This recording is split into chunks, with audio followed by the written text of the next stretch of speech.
सिकंदरा क्षेत्र के नील कदम मनीषा विहार आगरा निवासी वाणिज्य कर विभाग कार्यालय आगरा में सीटीओ पद पर रहे राजीव कुमार पांडे की पत्नी शोभा पांडे का आरोप है कि सेल टैक्स विभाग के खंड 6 के प्रशासनिक अधिकारी चंद्रशेखर वर्मा ने उनसे अभद्रता की, चप्पल दिखाकर मारने की धमकी दी।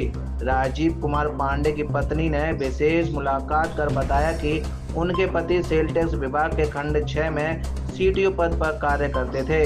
वह 31 अगस्त 2022 में सेवानिवृत्त हुए हैं। सेवानिवृत्त होने से पहले राजीव कुमार पांडे का एक्सीडेंट हो गया था, जिसमें उन्हें गंभीर चोटें आईं, जिनका इलाज अभी तक चल रहा है। विभाग में उनकी बीमित राशि और नकदी बकाया चल रही थी। राजीव पांडे के अस्वस्थ होने के कारण उनकी पत्नी विभाग में लंबित बकाया धनराशि प्राप्त करने के लिए शोभा पांडे कार्यालय जाया करती थी, लेकिन विभाग उनकी बीमा राशि और नकदी बकाया राशि के काम को करने में टालमटोली कर रहा था।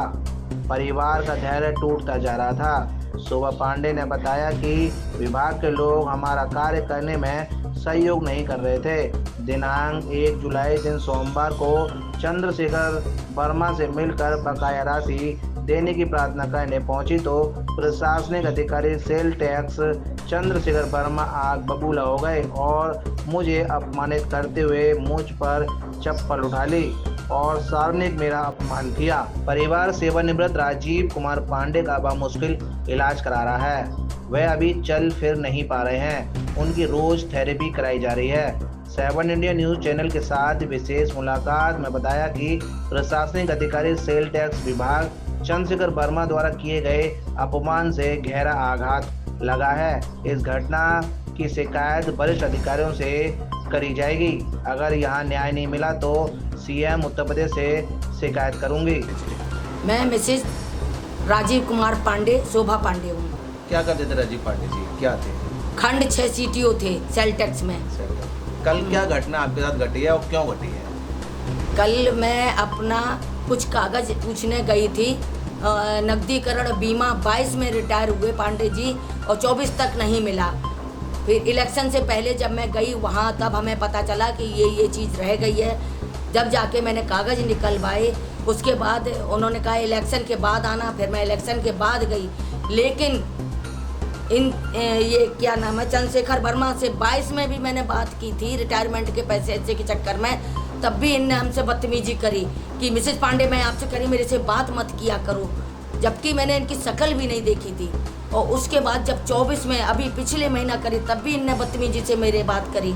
उसके बाद पांडे जी से बात करी तब इतनी बदतमीजी, जिनके पापा भी सेल टैक्स वृत्तिकर अधिकारी थे उसी में और मामा भी डिप्टी कमिश्नर थे। उसके बाद जे हम गए देख ले, हमने शक्ल तो देख ले कितनी बदतमीजी से जे आदमी कौन बोल रहा है मेरे से। कौन है ये जो?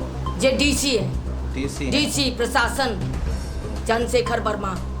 क्या फिर कल हो गया? कल जब मैं गई तो पहले तो इनके कमरे में देखने गए तो वहाँ नहीं मिले, तो हमने कहा चपरासी से, मैंने कहा है कि वो खंड 6 में बैठे हुए हैं। खंड 6 में मैं बैठी आई तो 3-4 आदमी और बैठे, एक और कोई बाबू बदकारी जो भी बैठा हो सामने वो भी बैठे हुए थे वहाँ। तो हमने पूछा, मैंने कहा यहाँ प्रशासन अधिकारी बैठे हैं? तो बोले नहीं, और बस हमें वहाँ से वापस कर दिया। हम 2 मिनट हॉल में आए तैसे ही वो कोई लड़का था, बोले बैठे तो हैं अंदर साहब। हमने कहाँ बैठे? देखा जाके तो बदतमीजी देने लगे। तो हमने कहा सर आपको अभी भी तमीज़ नहीं आ पाई बात करने की, आप बोल कैसे रहे हैं? मैं आपसे यही तो पूछना चाह रही हूँ कि आप चंद्रशेखर वर्मा हैं। सोई भाग यहाँ से, भाग, तू है कौन? और चप्पल उतारी और बाहर मेरे से मारने के लिए चप्पल उतारी इन्होंने मेरे पे। मैं चप्पल खाऊंगी इनकी, बताओ आप। क्या इसकी शिकायत आपने किसी बड़े वरिष्ठ अधिकारियों से की है? बाद में किया, पहले तो हमने सोचा था इन्हें मारेंगे हम पकड़ के। हम 3 बार गए जी, मिल जाते तो इन्हें बिना मारे नहीं छोड़ते। फिर मैंने जब अपने उसमें तब हमने पेपर वेट उठाया, मैं साले टुकड़े कर दूंगी खोपड़ी के तेरे। क्या चाहती हैं आप? मैं कुछ नहीं, मैं इसे जूता मारना चाहती हूँ। जो तू इतने 2 साल का जो मेरा हर्जाना है, जो हमें 22 में सब मिलना था वो हमें 24 में भी नहीं मिल पाया। इसने अभी तक बीमा के उस पर साइन नहीं किए, उनका वो भी नहीं दिया, मेडिकल का भी नहीं करवा रहा है। जब इतनी बदतमीजी से पांडे जी से बोला, पांडे जी आपको ये नहीं पता है, अब जिसको पैरालिसिस अटैक भी पड़ा हो, उससे पहले एक्सीडेंट हो गया, 2 साल अभी तक बिस्तर पे पड़े हुए हैं। क्या चल रहा, ट्रीटमेंट चल रहा है उनका? ट्रीटमेंट चल रहा है। क्या हो गया था उनको पांडे जी को? पांडे जी का 22 में या अप्रैल में एक्सीडेंट हुआ, उसके बाद अगस्त में रिटायरमेंट हुआ। तब से अभी तक इतने 2-2.5 साल होते जा रहे हैं, अभी तक चल नहीं पा रहे।